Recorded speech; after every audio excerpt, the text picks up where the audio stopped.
मेरे हिसाब से वेस्ट बंगाल इज अ रोग स्टेट, इट इज अ रोग स्टेट नाउ, क्योंकि वो गवर्नमेंट ऑफ इंडिया को भी नहीं मान रहा और सुप्रीम कोर्ट को भी नहीं मान रहा। तो आप इस पर एक्शन कब लेंगे? ये भाजपा से भी सवाल है, ये देश से भी सवाल है मेरा। और क्या कसर बची है? सब कुछ तो हो गया।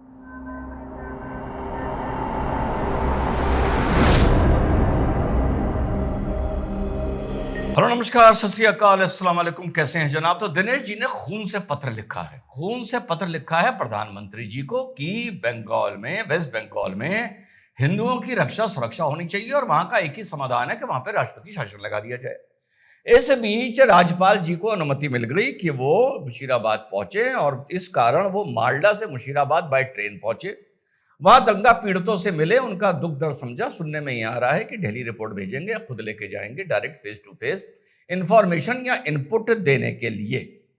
अब इसके बाद कल डिबेट था इसी मुद्दे पर इंडिया टीवी पर। वैसे आप लोग को ये बात मालूम है कि अक्सर मेरा मन होता है डिबेट में जाने का, कभी नहीं होता है, लेकिन कल मेरा बहुत मन था डिबेट में जाने का। इस माने मैंने कहा ठीक है मैं आऊंगा। क्यों आऊंगा? मुझे कुटाई करनी थी। किसकी कुटाई करनी थी? मुझे पता था वहां पे टीएमसी का भी प्रवक्ता आ रहा है, बीजेपी का भी आ रहा है, फलाना भी आ रहा है। तो मैंने जब पैनल पूछा तो उन्होंने कहा हाँ साहब ये लोग तो आ रहे हैं। तो मुझे कुटाई करनी थी, टीएमसी के प्रवक्ता की करनी थी? नहीं, बिल्कुल नहीं करनी थी, बिल्कुल नहीं करनी थी। जग जाहिर बात है मुझे कुटाई करनी थी कि कोई भी आएगा भाजपा के प्रवक्ता की। और भैया मैंने बल भर कुटाई करी। बल भर कुटाई यार देखो करनी पड़ती है यार। अगर हम मान भी लें कि हम किसी का जीवन में समर्थन करते हैं या उसकी नीति से खुश रहते हैं या उसकी नीति को समझते हैं जीवन में किसी से, ये पॉलिटिक्स की बात नहीं है, ये अपने बच्चे की भी बात है, ये अपने भाई की बात है, अपने लहू अपने खून तक की ये बात है, अपने मित्र की बात है।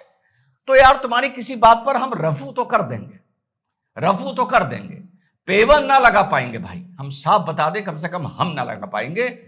चाहे हमारे एक हाथ में सूरज एक हाथ में चांद सितारे रख दो, हम ना लगा पाएंगे। चाहे पे कोई हो, घर का हो, देश का हो, भाजपा का हो, कौम का हो, फिर हम ये नहीं देखते। जवाब ऊपर वाले को देना है, अपने ईमान को देना है। तो भैया प्राची जी को बड़ा शौक लग गया। उनको लगा कि यार हमने तो सोच रहा था कि ये लेग स्पिन फेंकेगा, इसने तो गुगली मार दी।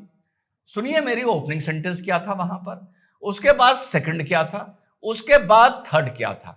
बल भर कुटाई की है मैंने भाई। किसी को अच्छा लगे बुरा लगे, जब जरूरत लगती है तो कुटाई ही सिचुएशन, एक सिचुएशन कुटाई जब मांगती है तो उसका कोई और सब्स्टिट्यूट नहीं होता है। सुनिए जी शुक्रिया। जय हिंद, वंदे मातरम। Thanks for having me on the show. Prachi ji, आपने ओपनिंग सेंटेंस में ये बोला कि 1500 से 2000 आदमी ग्राउंड में इकट्ठा हुए। थोड़ा सा शायद यहाँ पर maybe I am wrong या मे बी आपको इनपुट शायद किसी कुछ मिस्टेक हो गई है।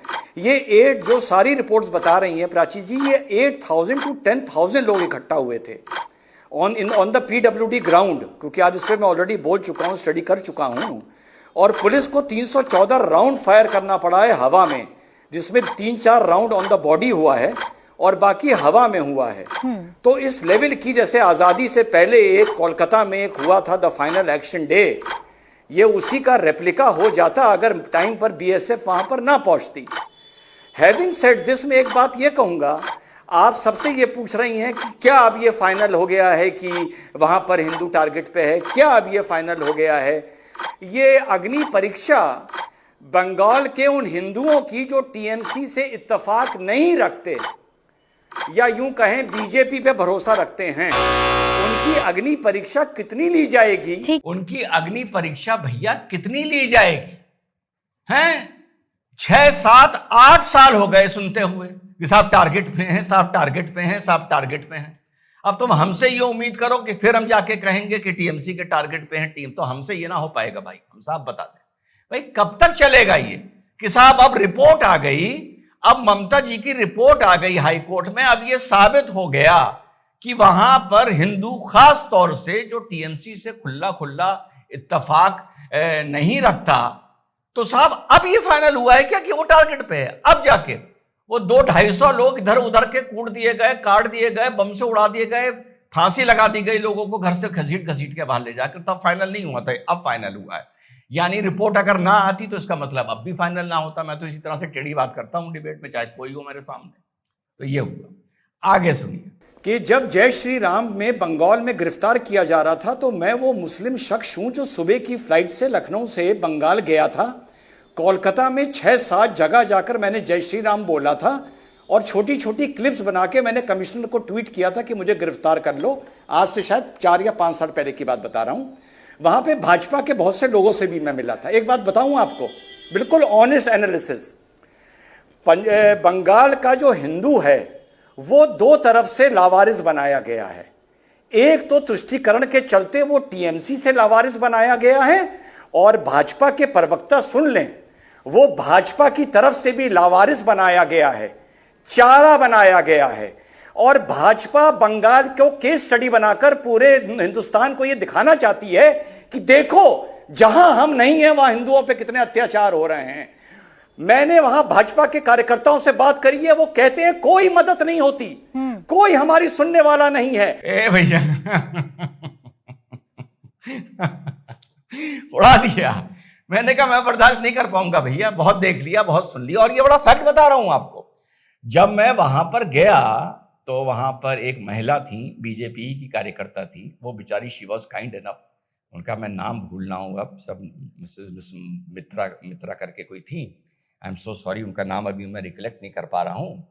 तो वो एयरपोर्ट आई तो मुझे किसी ने उनसे मिलवाया था कि वो आपको वहाँ पर रिसीव कर लेंगी, होस्ट कर लेंगी। और मैंने कहा था दिन भर मुझे वहाँ घूमना ही है, शाम को मैं लौट आऊँगा। तो मैंने उनसे पूछा रास्ते में, जब एक जगह से हम दूसरी जगह जा रहे थे, कहने लगे नहीं रिजवान जी कोई नहीं, आप ये भी मत सोचिए कि ऐसे में आप गिरफ्तार हो जाएंगे तो कोई 2 लोग आपके पार्टी ऑफिस से बेल लेने भी आएंगे ना। कहने लगे आप तो छोड़िए, अगर ये हम करें और हम गिरफ्तार हो जाएंगे तो भाई वो हमसे ये कह देंगे कि भाई तुमसे किसने कहा था ये चीज करने के लिए। तो इस पर उस टाइम मैंने उनसे एक बात कही थी कि अगर ऐसे हालात हैं तो फिर आप लोग क्यों करते हैं, वेट एंड वॉच करिए। वक्त आने पर जब यहाँ की जनता समझेगी, जागेगी, कुछ भी यहाँ पे होगा तो वो खुद ही ममता को हटा देगी। आप लोग संघर्ष करके क्यों अपनी जान की बाजी लगाते हैं? बिल्कुल सीधी बात मैंने बोली थी। और हाँ, एक बात और बता दूं, आप लोगों को ये बात याद होगी, शायद जब 2019 में मोदी जी ने जब शपथ ली थी, 19 में, यस, तो शपथ समारोह में बंगाल में जो बीजेपी के कार्यकर्ता मारे गए, उनके परिवार वालों को इनवाइट किया गया था, उनको इनवाइट किया गया था। याद करिए आप लोगों को पता है वो बात कहां से इनिशिएट हुई थी? पहला मेल या पहला ये थॉट किसने बीजेपी की एक लेवल ऑफ लीडरशिप पे डाला था कि कम से कम आपको ये करना चाहिए? चलिए आप लोग समझ गए होंगे वो थॉट कहां से जनरेट हुई थी, अब वो थॉट कहां से पैदा हुई थी। आगे चलिए, अब आगे बहुत कुटाई करिए। देखिए, अभी 2-3 लोगों ने कहा कि वो स्टेट का सब्जेक्ट है। बीजेपी के हमारे साथी ने भी कहा वो फेडरल स्ट्रक्चर है, एक चीज का तरीका होता है। प्राची, 2 चीजों से देश चलता है, एक गवर्नमेंट ऑफ इंडिया से चलता है और एक सुप्रीम कोर्ट से चलता है। वक्फ बोर्ड पूरी प्रक्रिया को लाके एक यूनियन ऑफ इंडिया ने पास किया, एक ऑर्डर किया। सुप्रीम कोर्ट ने टीचर्स पर एक ऑर्डर किया कि हम 25,000 टीचर्स को डिसमिस कर रहे हैं। एक ही साथ ये दोनों काम हुए, एक यूनियन ऑफ इंडिया ने किया और एक सुप्रीम कोर्ट ने किया। ममता बनर्जी ने दोनों को मानने से मना कर दिया। जो गवर्नमेंट ऑफ इंडिया ने कहा उसको भी मानने से मना कर दिया कि मैं वक्फ को नहीं मानूंगी, और जो सुप्रीम कोर्ट ने आदेश दिया उसको भी मानने को मना कर दिया। तो मेरा सवाल देश के सामने यह है कि ये जो 99 पाप पूरे होते हैं जब घड़ा फूटता है तो भैया वो कब पूरे होंगे? उसने तो सुप्रीम कोर्ट को भी नकार दिया और यूनियन गवर्नमेंट को भी नकार दिया। मेरे हिसाब से वेस्ट बंगाल इज अ रोग स्टेट, इट इज अ रोग स्टेट नाउ, क्योंकि वो गवर्नमेंट ऑफ इंडिया को भी नहीं मान रहा और सुप्रीम कोर्ट को भी नहीं मान रहा। तो आप इस पर एक्शन कब लेंगे? यह भाजपा से भी सवाल है, यह देश से भी सवाल है मेरा। और क्या कसर बची है? सब कुछ तो हो गया। और क्या कसर बची है? सब कुछ तो हो गया।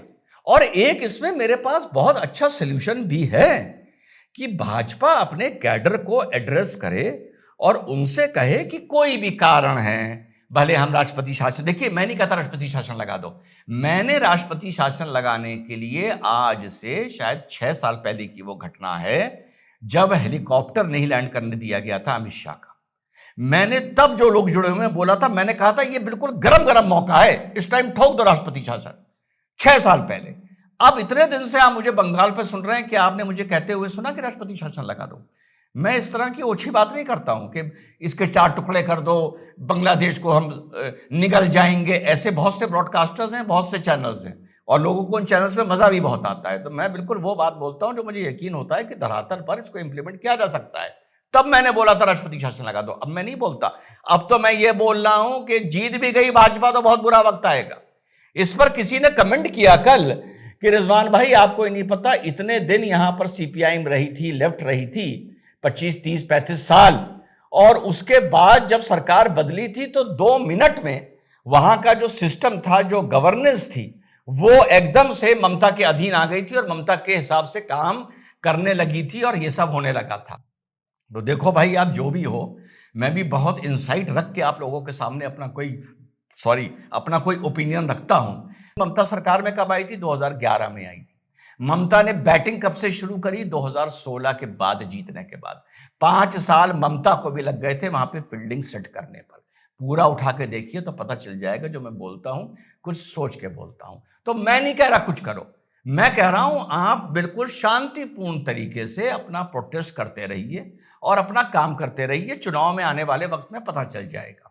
5-6% का स्विंग इधर से इधर आना है, शायद आ जाएगा, आ भी सकता है। तो फिर भाजपा अपने कार्यकर्ताओं से यह भी कह दे कि भैया देखो यार, तुम ज्यादा संघर्ष ना करो, यहां पर ज्यादा झंडे लेके सड़कों पर निकलने की जरूरत नहीं है मेरे भाई।